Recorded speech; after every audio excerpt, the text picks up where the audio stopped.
Welcome back to Demolition Expedition, and today I have a treat to show everybody. I just got my evolutionary weapon system internal bulk carrier group with a rail adapter. They just sent it to me.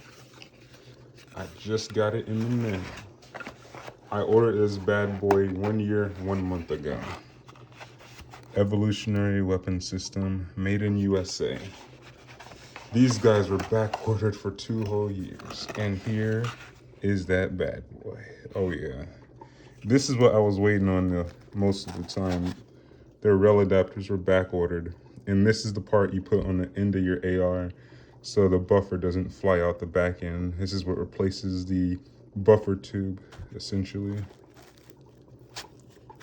And caps off your lower. Oh man, this thing is beautiful.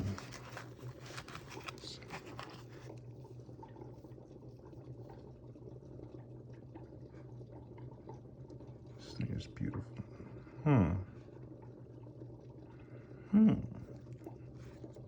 It's interesting the way this is made. Alright, so now we have everything out of the box.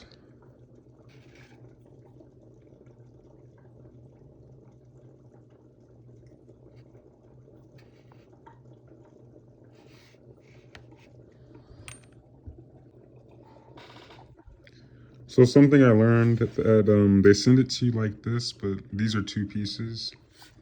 And that screw that they're talking about, the 316 and the 1/8, here's one of them, and you gotta use the wrench that they gave you to unscrew it out of there. So let's do that right now.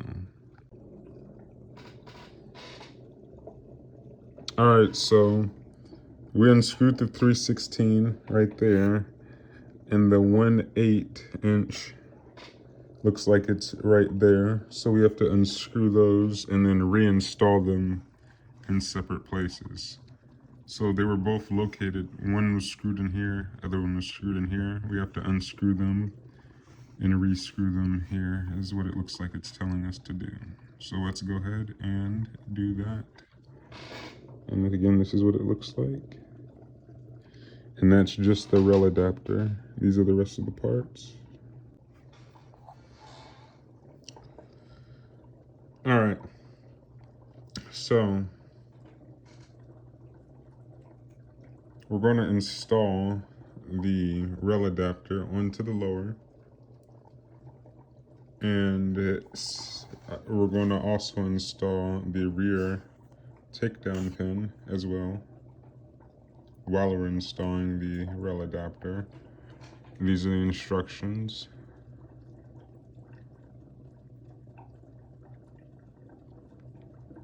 Just for now, I'll be hand tightening it. And it says do not use Loctite on end cap. End cap, which would be this part right here. Do not use Loctite. And then we'll use the screw, a 1/8 screw.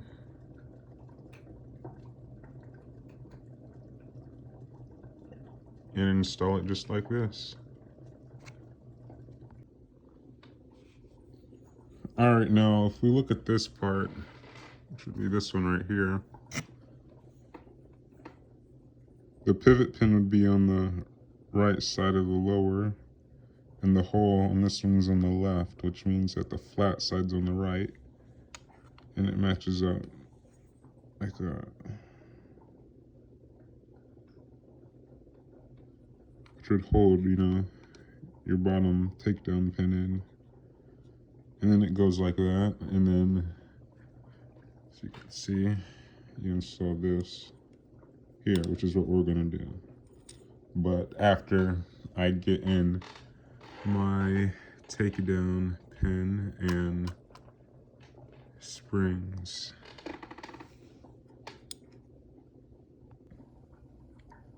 I did notice something. This hex wrench, one of 3 that they give you, 1, 2, and then 3. They all have a purpose, and this one is to tighten the end cap. Put it in here, like so, and then you're able to tighten it down.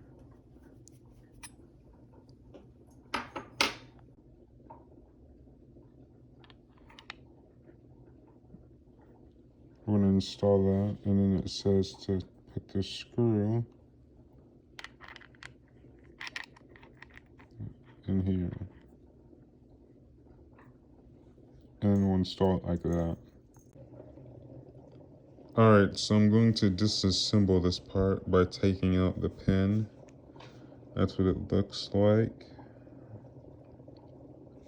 And I believe after I take this out, the firing pin will come out, and then the bolt, and then all that. I assume it'll operate as similar to a standard bolt carrier in terms of, disassembly and assembly.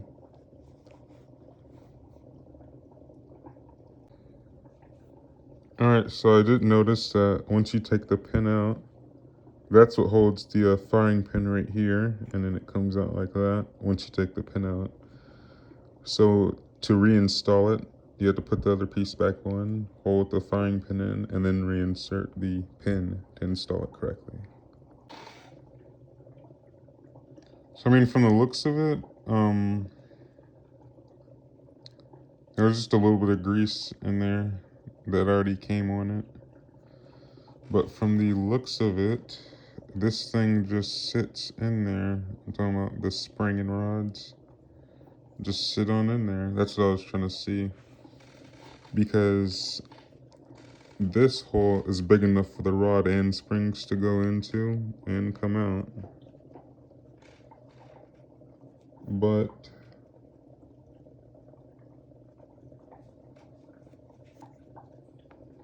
these holes are too small for the springs to go into. So when the spring makes contact with this hole, it stops, the spring stops, but the rod continues to travel inside the bolt carrier.